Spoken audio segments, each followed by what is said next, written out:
interaction to be able to bounce off of people.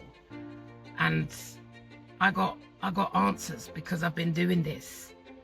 I've been doing this for years. Like, narcissism is my speciality.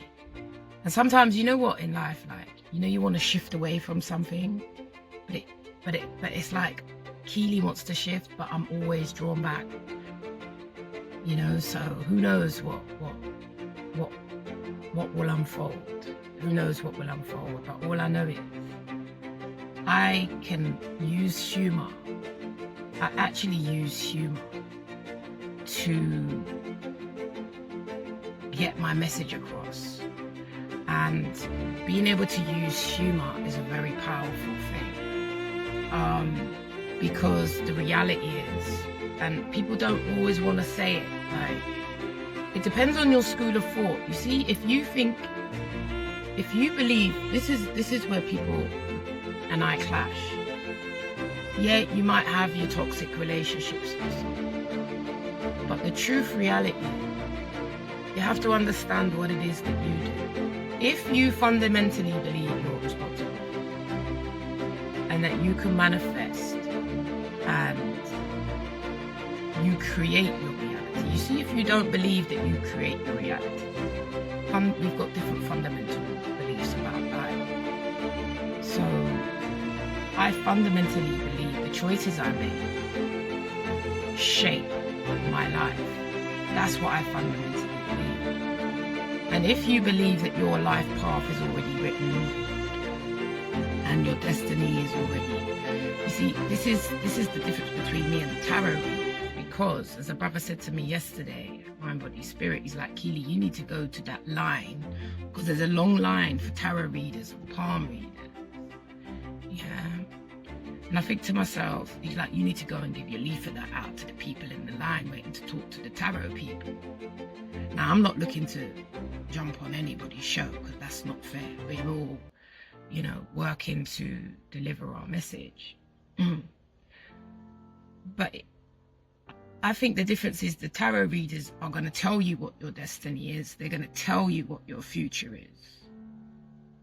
Right? So if you come to them and you say, Big Dick Derek, yeah, he's giving you problems, but you love him and you believe you're the one,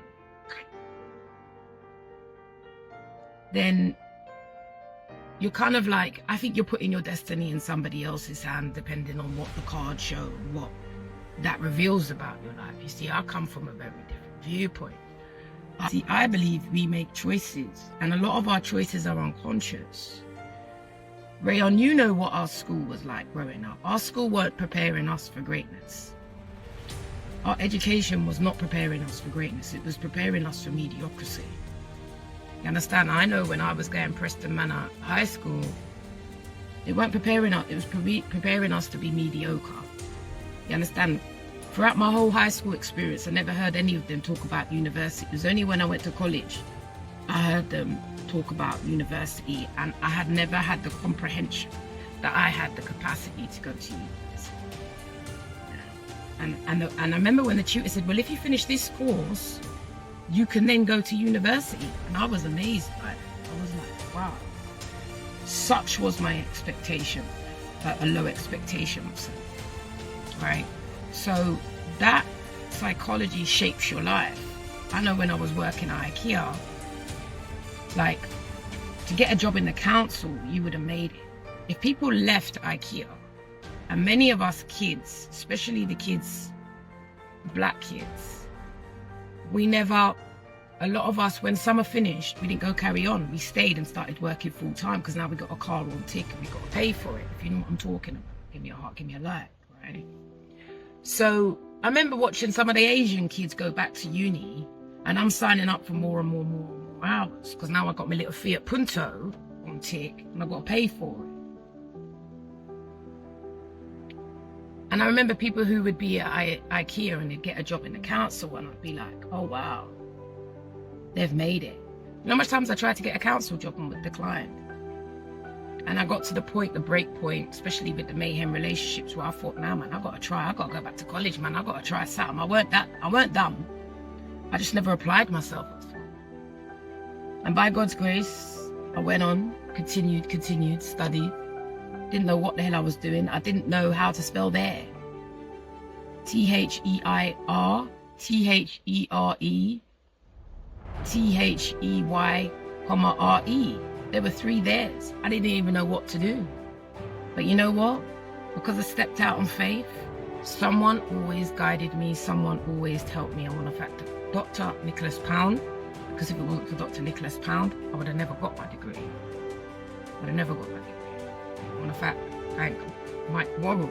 If it wasn't for Mike Worrell, I would have never completed my master's, because I was given grace, because I had the courage to step out and the audacity to want more for myself. See, where I grew up, St. Ralph's Estate, that the trajectory was kind of, you get pregnant from the local bad boy, and then hopefully you go to Mahatma Gandhi House, and you sign up, you get a flat.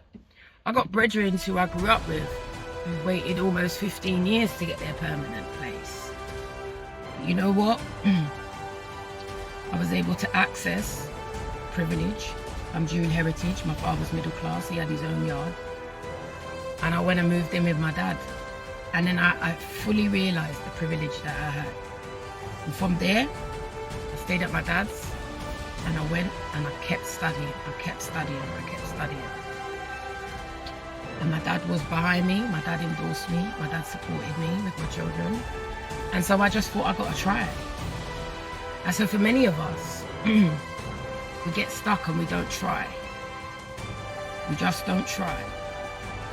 And we're in situations that aren't working for us. We're in situations that are making us sad and they're miserable. And we get stuck. So I just thought, I ain't got nothing to lose. And I think that's the value of rock bottom. That's the value of being the underdog. Underdogs, you have to understand, we haven't got anything to lose. We got nothing to lose. Why not try? What's the worst that can happen? What's the worst that could happen? I would have gone back to IKEA, gone back to the same old humdrum job. And let's be frank, believing in yourself, taking a step out of your comfort zone is far from easy. You see, you need to understand your anxiety and your depression is a clear message to you that things in your life ain't right. Now, people know I help people with narcissistic individuals, but it's the truth of the matter isn't. It's not that. I'm fascinated about who you could become. But if I went around saying, let's see who you could become, it's not the same gig. I know that many of our intimate relationships, that's where our issues show up the most. That's why for all of you who bounce from one relationship to another, you're doing yourself the ultimate disservice. Your mommy and daddy issues show up in your intimate relationships. That's why we're clingy and we're needy. So what am I saying? So I've just spent 4 days at Body, Mind, Spirit Festival. And it's, you know what, it takes a lot out of you. It seriously does. And it's a joy. It's a joy to get out of the therapy room. It's a joy to talk to people. It's a joy to watch people sort of do a break, reverse, and be like, oh my God. And I do think some of our marketing, we need to change. I need to be more explicit, man. I just need to be more explicit about what it's about. But the fundamentals are, you see, if you don't get to the point where you start to check the choices that you're making, there is no one to blame for your life. There's no one to blame. There's no one to blame. There's choices that we are fundamentally making that shape our lives, that shape who we are, that shape our lives. And that's how we manifest it. People call to me, Keely, how do you manifest? How did you get out of Northwest London to now where you're living by the river? You want to know? I took a chance on myself. Many of us won't take a chance on ourselves. We live in our heads and we're trying to do it alone. I wouldn't be here if I would have asked for help and made myself vulnerable. Enough of us are trying to be strong. You need to understand that whole trying to be strong shit is the stuff that will break you down. I'm far from proud.